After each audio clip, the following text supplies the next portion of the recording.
2023년 올해도 이신건TV에 찾아오신 여러분을 뜨겁게 환영하며 진심으로 감사드립니다. 올해도 여러분의 일터와 가정에 날로 희망이 더 가득하기를 진심으로 기원하며 올해의 첫 방송을 시작합니다. 창조와 진화에 관한 세 가지 관점, 신학 진단으로서 창조와 진화의 관계에 관해 한번 다시 고민해 보게 되었습니다. 창조와 과학의 관계에서 가장 선명하게 두드러지는 경향은 창조를 위하여 진화를 반대하는 것입니다. 진화는 틀렸고 창조가 옳다는 주장입니다. 한국의 대표적인 창조과학회의 활동가인 김명현은 창조를 과학적으로 입증하려고 노력하는 학자 중에 하나입니다. 그는 성경책을 단지 신앙서적, 역사서적으로만 읽는 것이 아니라 과학서적으로도 읽으려고 하는 듯이 보입니다. 성경은 문자적으로 오류가 없는 하나님의 말씀이기 때문에 과학적으로도 오류가 없는 책이어야 한다는 신념을 그가 가지고 있지 않는가라고 추측해 봅니다. 그는 가장 활동적인 창조과학의 전도사로서 지금도 활동하며 유튜브에 수많은 영상을 올리고 있는데 그 중에 하나를 여러분에게 소개해 드리기로 하겠습니다. 창조과학 세미나 유튜브에 30개 이상의 거의 30개의 그 영상이 있는 것을 보았습니다. 왜 창조인가? 여기는 창조와 진화를 분명히 대립적인 관점에서 보면서 진화론을 반대하기 위한 논리로 성경을 특별히 인용하고 있음을 볼 수가 있습니다. 한번 보시겠습니다. 대로 따로따로 만들었다고 되어 있어요. 여러분, 과학적인 사실을 확인해도 종류대로가 맞고요. 성경 기록도 종류대로라고 정확하게 표현되어 있어요. 여러분, 정확한 기록은 인정하고 믿어야죠. 그래서 여러분, 창세기 1장에요. 종류대로라는 단어가 10번 나온다는 거 아세요?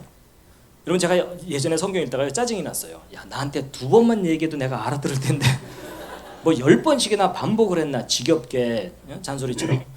근데 여러분, 되게 반복하는 이유가 뭐죠? 중요하니까 강조하는 거예요. 그래서 여러분, 창세기 1장에요. 종류대로 만드셨다고 10번 나와요. 여러분, 10번씩이나 얘기를 했는데 못 알아들으면 잘 돌봐줘야 돼요. 그렇죠?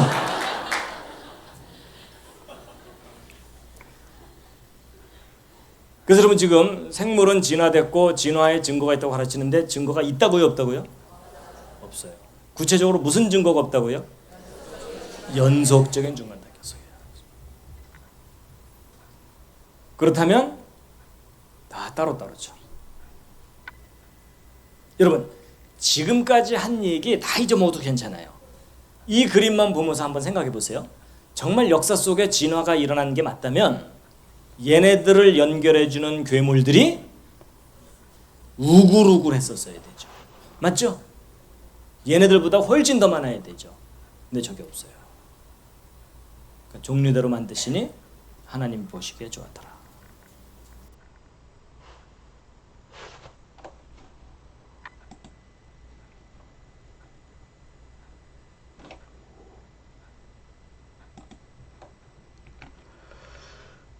이 김명현은 특히 진화론을 반대하기 위하여 성경을 과학적으로 읽습니다. 성경이 10번이나 종류대로 만들었다. 이건 진화를 부인하는 것이다 라고 말하는 것이고, 특별히 오늘날 많은 창조과학회 회원들이 주장하듯이 종을 뛰어넘는 진화를 보여주는 중간 단계 화석이 없다는 주장을 지금도 열심히 주장하고 있는데, 과연 그런 것인가? 학교 다니면서 중간 화석이 있다는 얘기를 저는 들었던 것 같은데, 그래서 한번 저도 유튜브에 중간 화석이 없는지에 대한 이론을 보여주는, 그것을 반박하는 유튜브가 있는가 찾아보았는데요. 북툰이라는 유튜브에 중간 단계 화석이 없다고요. 시원하게 보여드립니다라는 영상이 있어서 여러분에게 소개해 드립니다. 창조과학 측의 단골 메뉴에 오르는 생물은 거북입니다. 1992년에 브리타니카 백과사전에는 거북의 중간 단계 화석이 없다는 내용이 있었는데 창조과학 측은 이 내용을 강연 자료에 자주 인용합니다. 하지만 중간 단계 거북은 2008년에 발견되었습니다.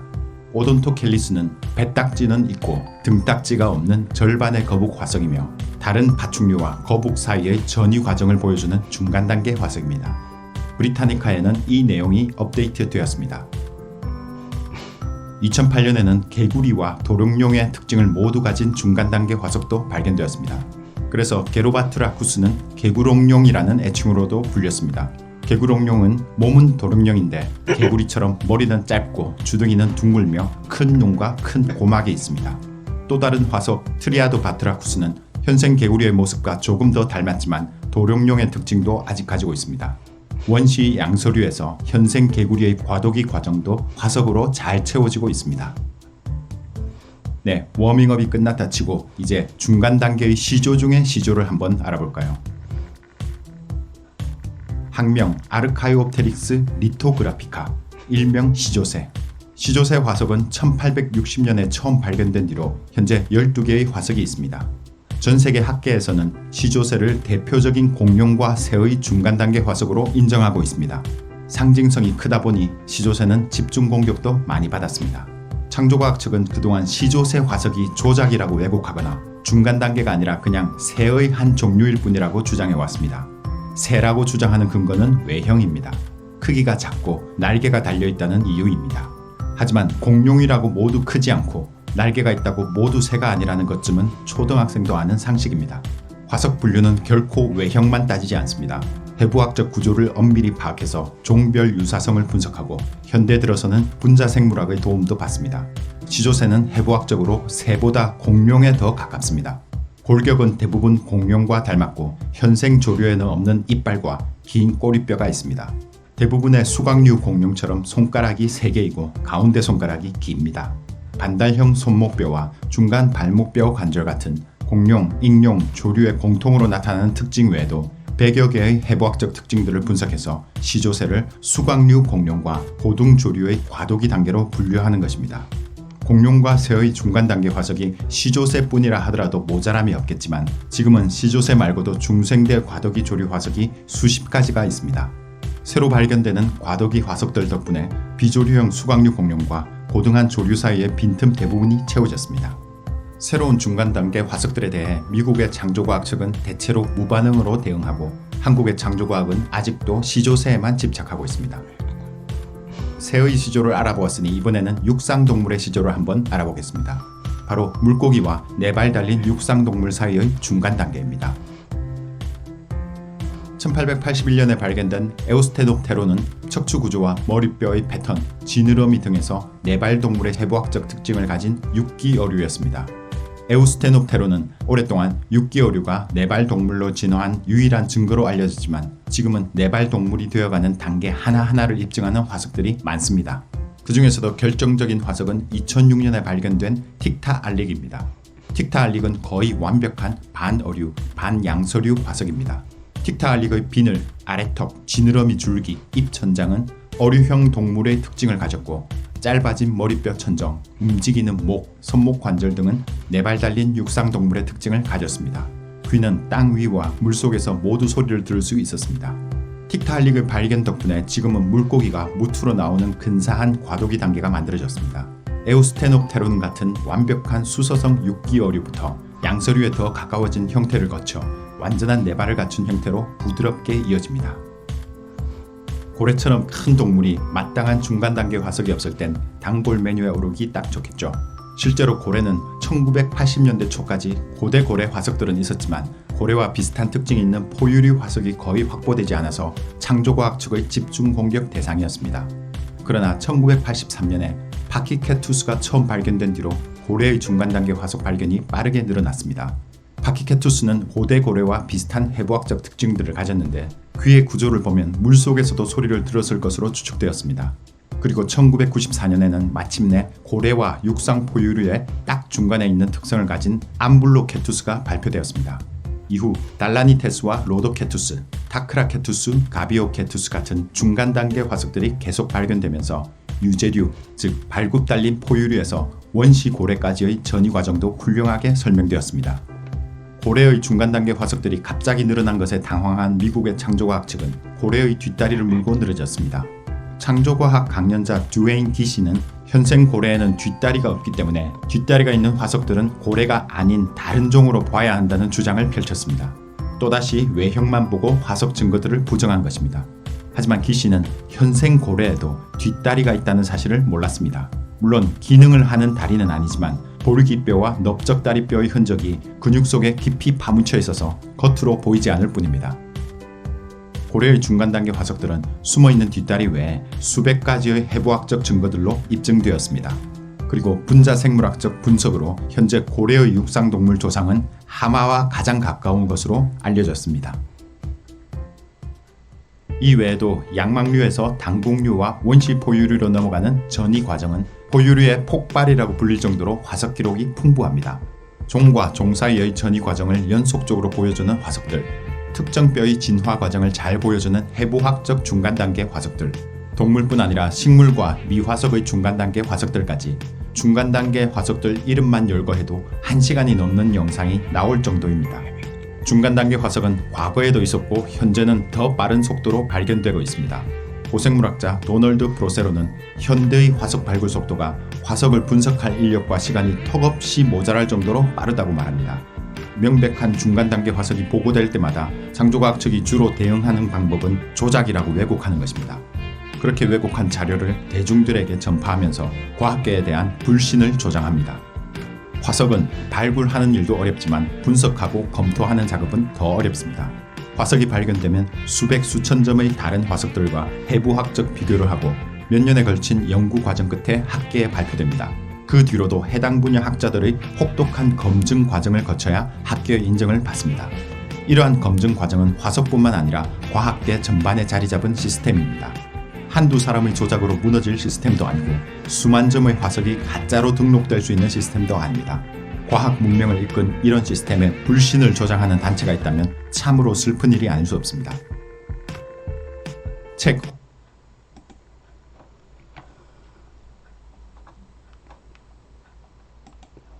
조지신학자 김명룡도 최근에 그의 두 저서 과학시대의 창조론 그리고 최근에 나온 진화이냐 창조인가 진화인가 창조인가 라는 이 두 책을 통하여 진화를 반대하고 창조를 주장합니다. 그러나 그는 창조과학자처럼 성경을 과학적인 책으로 읽기 때문이 아니라 오늘날의 새로운 놀라운 과학적 발견, 양자역학이나 세포생물학, 지질학 등을 근거로 진화론의 약점을 공격하고 그래서 진화론을 거부하며 창조론을 기독교적 창조론을 열렬히 옹호합니다. 김명룡에 따르면 무신론적 과학적 진화론은 하나님의 계속적 창조론을 오해한 것이라고 합니다. 여기서도 우리가 김명룡 박사의 유튜브 강연을 한번 들어보시기로 하겠습니다. 온신학TV에서 녹취했습니다. 교수님께서는 진화가 아니고 하나님의 계속적 창조라는 표현을 많이 사용하시잖아요. 그런데 이 진화가 아니다라는데 그 근거가 무엇인지 알려주시면 좋겠습니다. 예, 거기가 아주 핵심이라고 볼 수가 있습니다. 이 책에서 5개의 핵심적인 과학적인 근거를 자세하게 설명을 했습니다.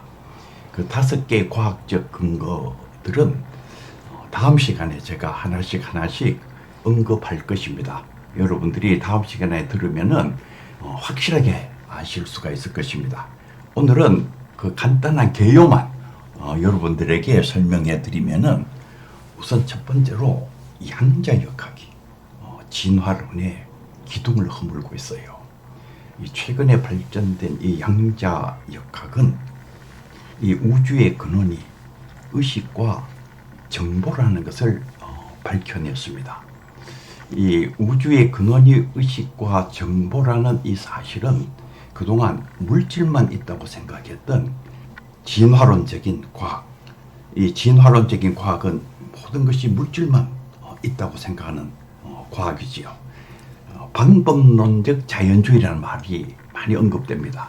이 말은 모든 것을 과학 연구할 때에 물질로만 연구를 해야지 무슨 초월적인 어떤 영적인 뭐 어떤 신비한 어떤 다른 손길 이런 것들을 거기에 개입하면은 안 된다 하는 그 원리를 과학자들이 얘기하는 것이 방법론적 자연주의예요. 그런데 양자역학이 바로 이 방법론적 자연주의가 틀렸다는 것을 아주 정확하게 지금 언급하고 있는 것입니다. 그래서 양자역학의 아주 유명한 학자인 토마스 네이글이라는 분이 있어요. 코스모스 앤 마인드, 우주와 정신, 이런 유명한 책을 쓰신 분인데 그 책의 표지에 보면은 이 다윈주의자들의 자연에 관한 그 생각은 거의 확실하게 오류다, 이렇게 딱 적어놨습니다. 그 책이 옥스퍼드 대학 출판사에서 나온 책입니다.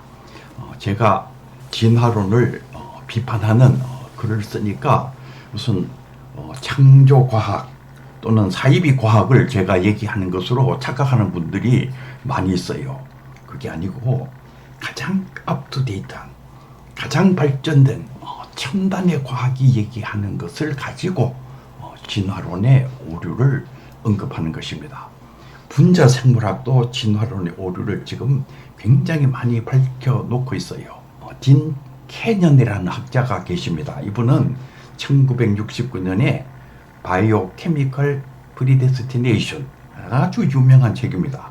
생화학적 예정이라는 책인데 베스트셀러가 된 대단히 유명한 책을 쓴 그 학자시지요. 근데 이 책이 뭐냐 하면은 이 생명의 발생이 화학 진화로 가능하다는 것을 얘기하는, 이 화학적인 어떤 인력에 의해서 생명이 오가나이즈 돼가지고 발생할 수 있다는 것을 얘기하는 책이었어요. 이 책이 등장하면서 진화론적 과학자들이 정말 회제를 올렸습니다. 정말 너무나도 기뻐했어요. 드디어 기독교 창조론이 무너지고 우리가 지금까지 주장했던 이 이론이 정말로 맞는 것이다. 그거를 얘기했던 책이 바로 바이오케미컬 프리데스티네이션이라는 책이에요.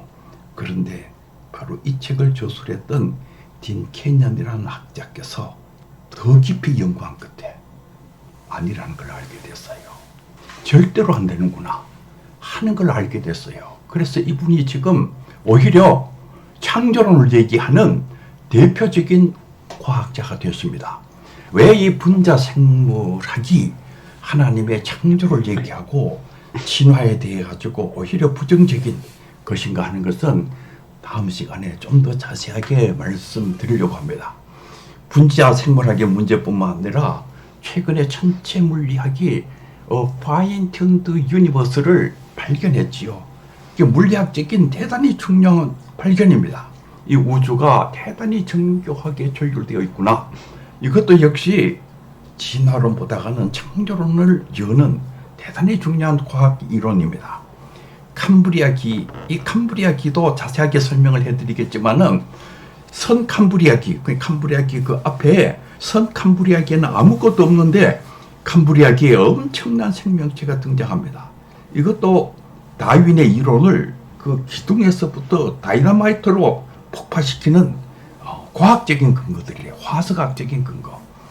그리고 최근에 뇌과학이 새로운 차원을 열었어요.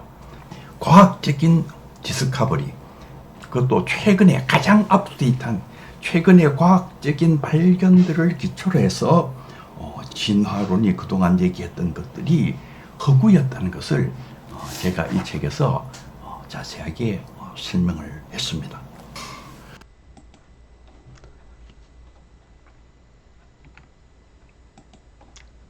자, 먼저 창조와 진화를 대립적으로 보고 창조에 근거하여 진화를 반대하는 두 흐름을 설명했습니다. 하나는 창조과학회의 흐름이고요. 하나는 최근에 열심히 소개하고 있는 김명룡 박사의 이론인데요.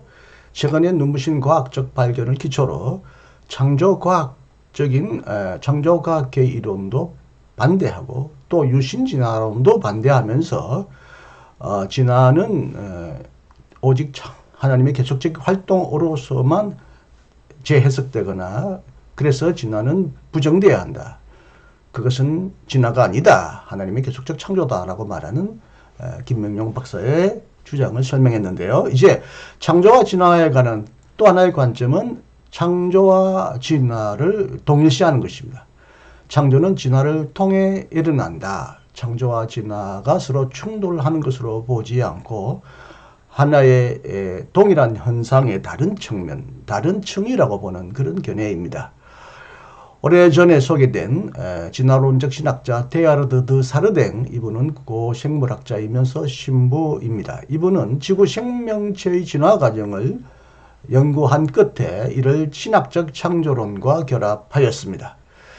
그에 따르면 지구의 기나긴 역사는 능히 생략되었네요. 지질권에서 생명권으로 그리고 생명권에서 정신권으로 진화하는 과정을 보여준다고 합니다.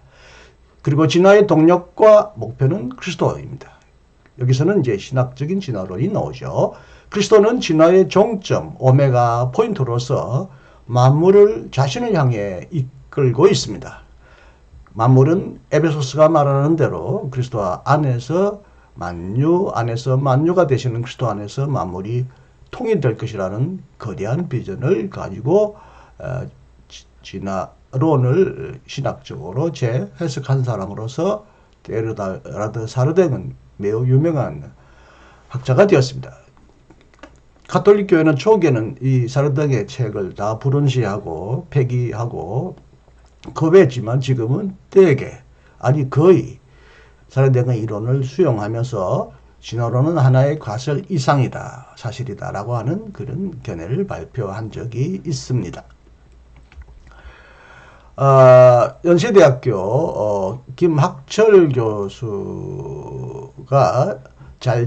잘잘법에서 강연한 내용이 자주 유튜브에 올라와서 여러 번 보았고 오늘도 여러분에게 소개해 드립니다.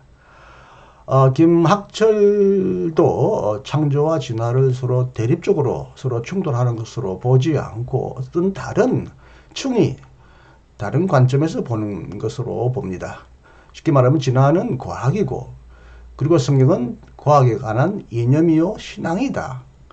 서로 같은 내용을 다른 측면에서 보는 것이고 그래서 서로 충돌할 필요가 없다라는 생각을 필요로 하는데 이 이론도 한번 이 강연도 여러분 들어보시기를 바랍니다. 하나님이 창조를 했다는 건 사실이 아니라 그냥 한 얘기냐. 스펙트럼이 여럿이거든요. 과학자들 중에서도요 신앙을 가진 과학자들이 많고 어떤 분은 천체 물리학자인데 자신이 공부하는 천체 물리학을 공부하면 공부할수록 신앙이 깊어진다고 고백을 하시면서 빅뱅이 오늘날까지 밝혀진 우주 창조의 가설인데 그 과학자는 이것이 하나님의 창조 방법이라고 생각한다는 거예요. 역시 생물학자 중에서도 아주 신실한 기독교인들이 있거든요. 신앙 가진 사람들이. 이분들은 스펙트럼이 또 나뉘어요. 어떤 분들은 하나님이 이 생명의 이 과정 자체를 이미 설계했기 때문에 진화 과정 자체가 하나님의 섭리 아래에 있는 것이다. 그 과정 중에 어떤 학자들은 이렇게 진행시켜고 놔뒀다라고 하는 분도 있고 어떤 분들은 세세하게 개입했다라고 하는 분들도 있고요. 그러니까 그리고 이제 어떤 분들은 그걸 유신진화론이라는 말로 표현하기도 하고 그러니까 여러 입장들이 있어요. 그러면 창세기 1, 2장에 나오는 창조 이야기가 무엇을 말하는지 그걸 얘기해야 되잖아요. 이렇게 은유할 수 있거든요. 우리가 홍길동전이라는 이야기가 있어요. 홍길동전 이야기가 있으면 이 홍길동전 이야기가 내세우거나 혹은 가지고 있는 이념이 있습니다. 홍길동은 적자와 서자를 차별하는 문화에 화를 내면서 적서 차별에 반대하는 그 이야기, 이념을 갖고 있어요. 그러니까 이야기가 있고요. 그 이야기를 만들어낸 이념이 있고요. 그 이념을 자기의 신념으로 삼아서 적서차별에 나와서는 적서차별 운동가들 있죠. 창세기 이야기가 있어요. 그 이야기 배후에 창조 이념이 있어요. 그리고 그 창조 이념을 믿음으로 받아들이고 이것을 자기 삶에 실현하려고 하는 창조 신앙을 가진 사람들이 있어요. 창조 과학은 이것과 다른 거예요. 창조 과학은 이 창조 이야기를 과학적으로 읽겠다는 건데 그것은 성서학자들이 볼 때는 이것은 신학이 아니에요. 성서학적으로 적절하게 읽는 게 아니에요. 그럼 창조 이야기가 갖고 있는 하고 싶은 말, 창조 이념은 뭔가? 저는 이 창조 이념을 창조론이라고 부릅니다. 이 창조론은 진화론하고 부딪히지 않아요. 이게 부딪힌다고 생각하는 분들은 제 질문 한번 들어보시면 됩니다. 이제 이 세상을 마하 5로 나가는 어마어마한 속도의 비행기가 발명됐으니 베토벤은 더 이상 필요 없다. 그렇게 들으면 이게 무슨 말이야? 마하 5의 제트기가 발명된 거하고 모차르트, 베토벤의 음악하고 서로 부딪히지 않잖아요. 부딪히지 않아요. 진화론은 과학 이론이에요. 창세기 이야기가 말하는 창조 이념은 매우 매우 아름답고 정말 매력적인 겁니다. 베레시트 바라 이렇게 하잖아요. 태초에 하나님이 천지를 창조하셨다. 그 다음에 나오는 말이 뭐냐면 이 세상이 하나님 창조하기 전에는 혼란과 공허와 어둠과 기품이 이 세상이라는 거예요. 근데 창조라는 건 뭐냐면 그 혼돈에 질서를 부여하고 분간이 되지 않는 어둠에 빛을 부여하고 깊음과 어둠, 그러니까 이 땅바닥이 없이 그냥 허우적거리고 어떤 것도 없는 곳에 사람이 발 딛고 살 수 있는 아주 굳건한 지지대를, 땅을, 근거를 제공했다는 거거든요. 그러니까 어둠에서 빛으로, 혼돈에서 질서로, 그렇게 하는 것이 하나님이 이 세상을 운영하는 방식이고 이 세상의 창조라고 얘기하고 그것이 아름답다고 얘기하고 공허한 데에서 하나님께서 지으시잖아요. 만물을 지으시잖아요. 없음이 아니라 있음이 정말 아름다운 것이고 하나님이 이 지은 모든 것을 보고 토브라고 그러셨다고 그러잖아요. 야, 아름답다.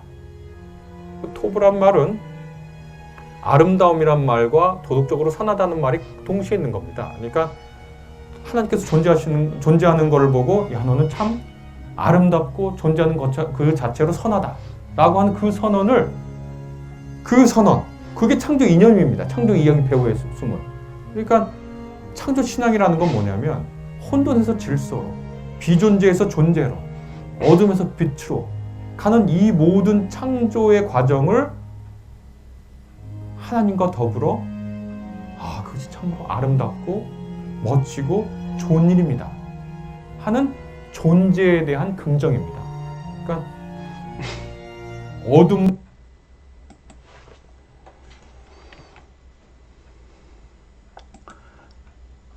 앞에 두 견해를 소개한 다음에, 즉 하나는 창조와 진화를 대립적으로 보는 견해고 두 번째는 창조와 진화를 대립적으로 보지 않고 서로 조화시키려고 하는 견해입니다. 세 번째는 저의 견해라고 할 수 있는데, 창조와 플러스 진화가 이 세상에서 동시에 일어난다. 하나님의 창조와 자연, 피조물의 진화가 서로 협력한다는 것입니다. 나는 앞에 두 이론보다 제3, 제 새로운 이론을 한번 가설적이지만 선호해 봅니다. 창조 과학은 성경의 창조 신앙을 과학적으로 설명하고 대중적으로 전파하려는 열정은 가지고 있지만 성경을 과학 정보를 담고 있는 과학 서적으로 오해하고 보편적인 과학 이론을 무시하는 오류를 범합니다. 성경은 창조를 과학적으로 입증하려는 책이 아니라 하나님의 창조 활동을 믿음으로 고백하는 신앙의 책입니다. 그러므로 창조는 과학이 아니라 신앙입니다. 김영룡은 최근의 과학적 발견을 통해 진화의 허구성을 잘 지적하고 하나님의 창조 활동을 과학적으로 설명해 보려는 신학적으로 진화론을 반대하는 것이 아니라 과학자의 이론을 빌려서 과학적인 진화론을 비판해 보려는 시도를 보여주는 점에서는 매우 유익합니다. 그리고 창조와 진화를 대립적 관점에, 그러나 창조와 진화를 대립적 관점에서 보려는 점, 창조인가 진화인가, 이 점은 조금 문제를 제기하는 요소가 됩니다. 과학적으로 입증된 대부분이 받아들이는 진화론의 체계를 여기서는 통째로 완전히 부인하는 듯한, 그렇지는 않을 것 같은데요. 창조로 설명할 수밖에 없는 진화의 과정을 설명하려고 하지 않았나. 진화는 하나님 없이 물질의 자기 조직화로 일어나는 것이 아니라 그 배후에 하나님이 진화를 추동한다, 이런 뜻으로도 보이지만, 그러나 제목은 창조인가 진화인가, 진화를 일체 부정하는 듯한 그런 입장을 보이기 때문에 오해의 소지도 있고, 그렇다면 옳지도 않다고 저는 생각합니다. 진화론이 계속적인 하나님의 창조를 오해했다고 말하는 것은 거부한 것은 아니죠. 계속적 창조를 무신론적인 관점에서 잘못 설명했다는 것이지, 계속적 창조를 거부했다고 할 수 있겠는지요. 진화론은 계속적 창조론을 무신론적인 관점에서 설명하는 무신론자들의 이론이 아닐까. 그러므로 진화도 나름대로 탄탄한 이론적인 근거를 가지고 있지만, 대부분의 무신론자들은 하나님이라는 가설을 배제하기 때문에, 혹은 하나님의 창조 신앙을 배제하기 때문에 무신론적으로만 과학을 설명하지만, 그러나 우리 기독교인들은 무신론적인 관점의 한계를 넘어서서 하나님의 창조의 손길, 계획, 섭리를 보아야 한다는 점에서는 옳습니다만은, 자칫 김명룡의 원래적인 의도가 무엇인지 불분명하게 드러나는 점, 즉 진화는 일체 존재하지 않는다는 듯한 오해를 불러일으킨다면 이 부분은 좀 아쉽다는 얘기를 여기서 여러분에게 말을 할 수밖에 없습니다. 김명룡의 주장대로 생명현상은 오직 진화론적인 설명만으로는 완전히, 그리고 충분히 설명될 수 없기 때문에 하나님의 설계, 흔히 지적 설계라고 합니다만, 섭리, 앞에서 김학철 교수도 섭리를 설명했습니다만은, 이런 것들을 과학이론을 차용하여 철저히 과학이론에 근거하여 설명해 보려는 매우 설득력 있는 주장이기도 합니다. 그러나 제가 조금 여기서 이의를 제기하는 점이 이렇습니다. 자연현상을 오직 하나님의 창조 혹은 계속적 창조 활동으로만 설명하고 정의하기는 어렵다. 왜냐하면 하나님이 설계했다면 왜 이 아름답고 좋은 세계에, 선한 세계에, 김학철 교수가 말한 대로 아름답고 선한 세계에 왜 수많은 낭비와 비극과 혼돈과 폭력과 잔인함과 멸종과 같은 이런 비극적이고 이해할 수 없는 불가해한 현상이 일어나는가. 이것을 단순히 인간의 타락의 현상의 일부로서, 그 결과로서만 설명하기에는 창조는 아직도 매우 많은 모순과 이해할 수 없는 것들이 존재하기 때문에 모든 창조 현상을, 지금 자연 현상을 하나님의 정교한 조정, 섭리, 계획으로만 본다면 이른바 신정론 문제, 이런 아름답고 선한 세계 안에 왜 이해할 수 없는 거대한 악이 존재하는지에 대해서 충분히 해명하기 어렵다는 것입니다. 그런 점에서 창조 안에 얼마나 많은 것들이 이해할 수 없는 것들이 일어나는가를 설명하는 또 하나의 유튜브를 발견하고 여러분에게 소개하려고 합니다. 창조론이 이상한 이유, 신박과학이라는 유튜브에서 창조론이 이상한 이유를 재미있게 설명합니다. 우리는 정말 창조되었을까? 창조론이 이상한 이 5가지 이유. 이 유튜버가 그리스도인인지 아닌지는 잘 모르겠습니다만은 어쨌든 우리가 꼭 들어봐야 할 만한 창조론에 대한 진지한 비판이라 그럴까요? 창조론의 어떤 한계를 지적하는 것을 우리는 겸허하게 경청하고 이에 대한 적절한 대답을 내어놓아야 한다고 봅니다. 세상을, 이 우주를 창조론적으로만 정의하면 정말 이상하고 이해할 수 없는 많은 문제점을 노출한다는 이 영상을 끝까지 봐주시기를 바랍니다. 생명은 어떻게 탄생되었을까요? 창조일까요? 아니면 우연일까요? 만약 생명이 누군가에 의해 창조된 것이라면 몇 가지 아주 중요한 질문이 있습니다. 창조자가 디자인한 생명에는 왜 이렇게 많은 문제들이 존재하고 있는 걸까요?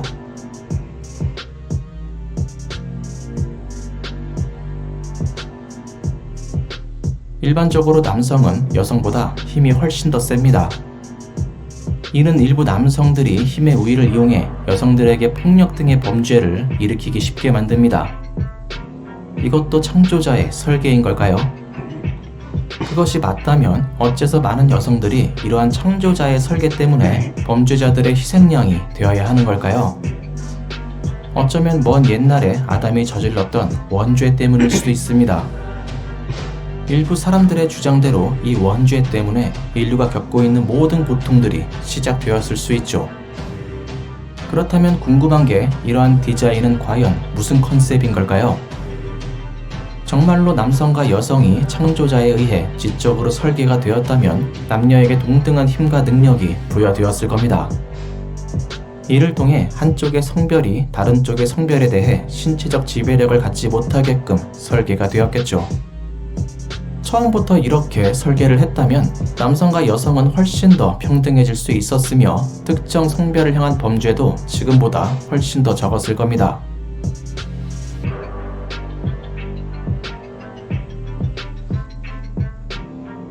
어째서 창조자는 많은 동물들이 포식자로부터 목숨을 걸고 도망다니는 삶을 살게끔 디자인했을까요? 만약 칼을 든 사람이 평생 동안 여러분들을 죽이려고 호시탐탐 기회를 엿보고 있다고 상상해 보시기 바랍니다. 어떤 기분이 드시나요? 정말 상상을 초월할 정도로 끔찍하고 공포스러운 삶이 될 겁니다. 하지만 실제로 많은 동물들이 평생을 이러한 공포 속에서 살아가며 또 죽임을 당하고 있습니다. 정말로 창조자가 존재했었다면 이보다 훨씬 더 좋은 방식으로 디자인할 수 있는 능력이 있었을 겁니다. 모든 동물들이 쫓기는 삶을 사는 것이 아니라 서로 공생하며 평화롭게 살 수 있게끔 디자인했겠죠. 모든 것을 창조할 수 있을 정도로 엄청난 능력을 가진 창조자라면 이 정도는 어렵지 않았을 겁니다. 아니면 창조자가 일부러 이렇게 만들었다는 걸까요? 이러한 결과는 설계가 아니라 진화의 결과라고 보는 것이 훨씬 더 자연스럽습니다.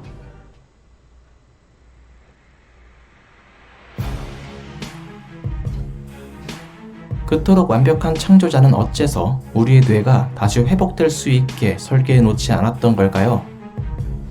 긁힌 피부나 골절된 뼈처럼 뇌도 시간이 지나면 서서히 회복될 수 있게 좀 만들어 놨으면 참 좋았을 텐데 말이죠. 우리의 심장 박동이 멈추게 되면 뇌에 있던 산소는 아주 빠르게 고갈됩니다. 그리고 4분 안에 심폐소생술을 실시하지 않으면 뇌는 영구적으로 치명적인 손상을 입을 수 있습니다. 창조자는 도대체 왜 4분만 허용했을까요? 이 짧은 시간 때문에 많은 사람들이 죽거나 식물인간이 되고 말았습니다. 만약 뇌세포가 산소가 없이도 30분 정도라도 살 수 있게 설계가 되었다면 훨씬 더 많은 사람들이 건강하게 회복되었을 겁니다.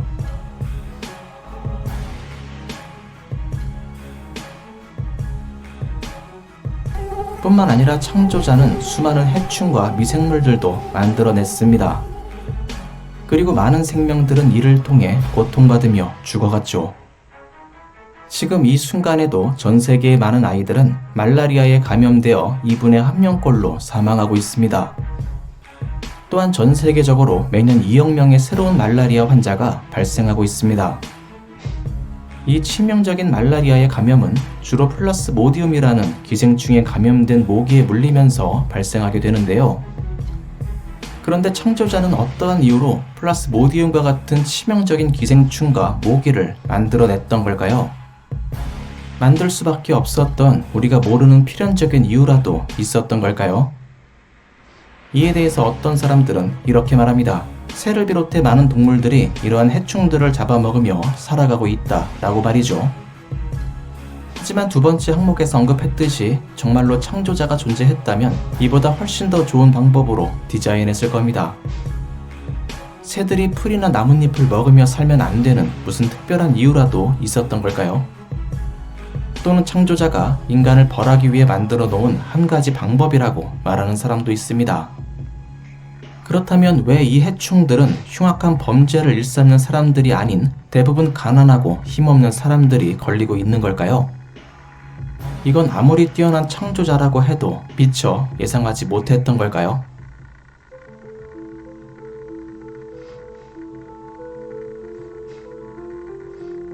통계에 따르면 우리나라에서 1년에 약 1만 명 안팎의 아이들이 유전적인 결함을 가지고 태어납니다. 이러한 아이들은 도대체 어떠한 이유로 이러한 문제를 가지고 태어나게 되는 걸까요? 이렇게 선천적으로 타고난 결함은 창조자가 인간에게 주는 벌의 방식 중 하나인 걸까요? 물론 임신한 여성이 몸 관리를 제대로 안 해서 이러한 문제가 생겼을 가능성도 배제할 수 없습니다. 예를 들면 임신 중에 술을 많이 마시거나 해로운 약물 같은 것을 하게 되면 예기치 않은 문제가 일어날 수도 있죠. 하지만 대부분의 선천적인 결함은 유전적인 원인 또는 아직 알려져 있지 않은 원인에 그 이유를 두고 있습니다. 만약 인간이 완벽한 창조자에 의해 디자인된 것이 맞다면 이러한 오류는 발생될 이유가 없었을 겁니다. 또한 태아에게서 발견되는 도마뱀들이 가지고 있는 근육도 설명할 수 없습니다. 이는 명백한 진화의 흔적이기 때문입니다. 그렇다고 해서 창조론을 완전히 부정하는 것은 아닙니다. 창조론의 진화론이 덧대지면 이 모든 의문들이 어느 정도 해소가 되면서 창조론도 유지가 될 수 있기 때문이죠. 어쩌면 생명의 시작은 창조였지만 그 이후의 모든 과정은 자연적 진화를 따랐을 가능성도 있습니다. 창조자는 생명을 디자인했지만 그 이후의 방향에 대해서는 간섭하지 않기로 결정했을지도 모릅니다. 이것도 아니라면 생명의 탄생은 그저 우연이었을 겁니다.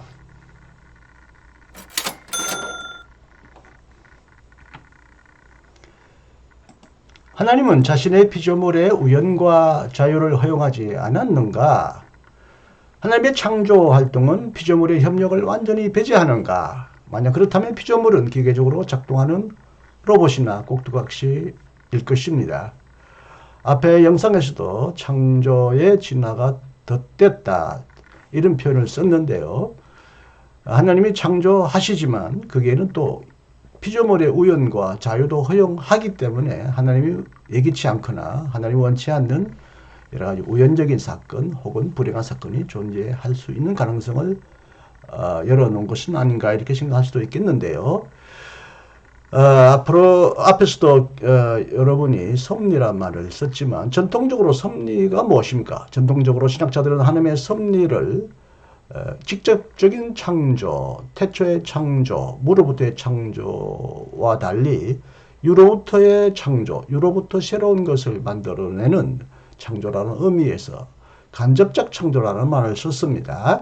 하나님의 섭리, 즉 간접적 창조는 보존을 통하여, 협동을 통하여, 통치를 통하여 일어난다고 믿어왔는데요. 통치는 또 네 가지로 나눕니다. 허용, 어떤 사건이 일어나도록 허용한다, 허락한다. 혹은 그렇게 하지 못하도록 막는다, 저지한다.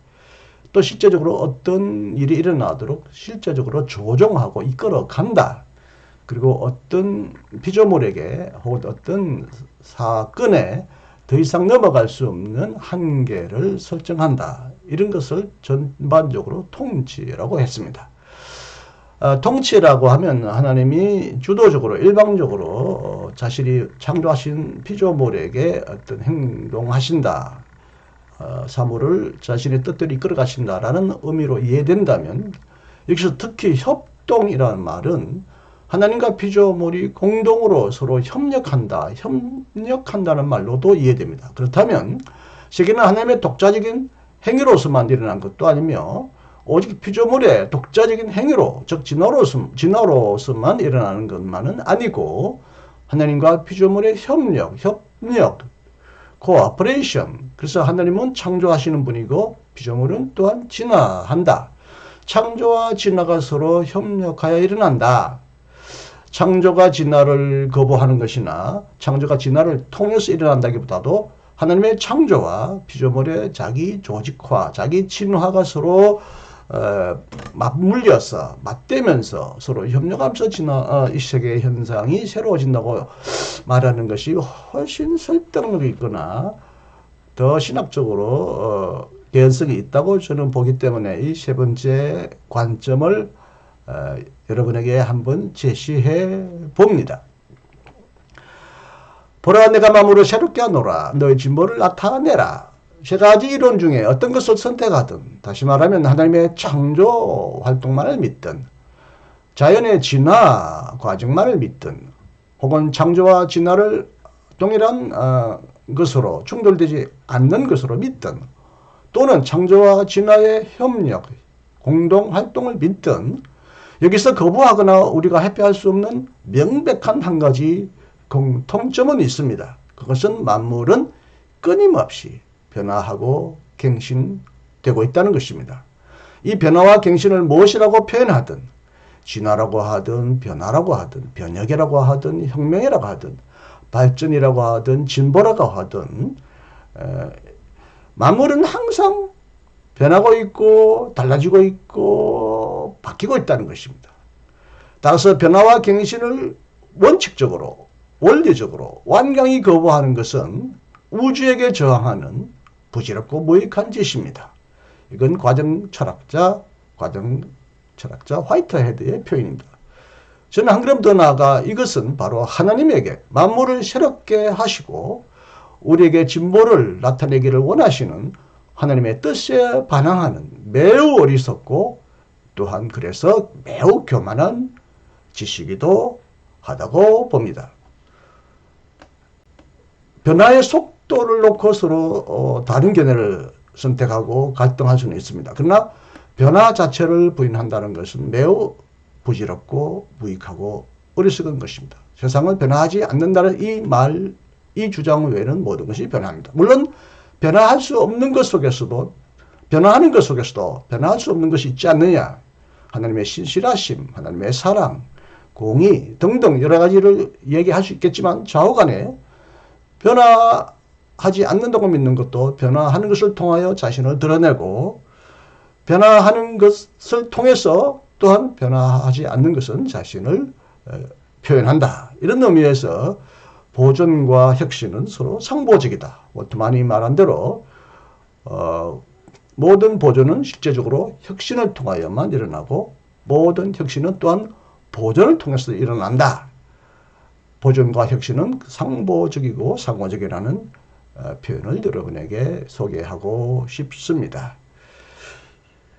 자, 2023년 새해가 되어 여러분에게 첫 방송을 했는데 창조와 진화에 관한 세 가지 관점을 여러분에게 소개하면서 세 가지 관점의 중에서 어느 것을 선택할 것인지는 여러분이 판단하시죠. 그러나 제가 오늘 분명히 말씀하고 싶은 것은 새해가 되어서만이 아니라 매일매일이 매 순간이 새로워지고 있고 새로워져야 한다는 것이고요. 그래서 우리가 늘 새로워지는 세상을 향하여 마음을 열고 늘 새로운 진화, 변화, 발전을 위하여 노력하는 우리 모두가 되기를 진심으로 바라는 마음에서 이 영상을 제작해 보았습니다.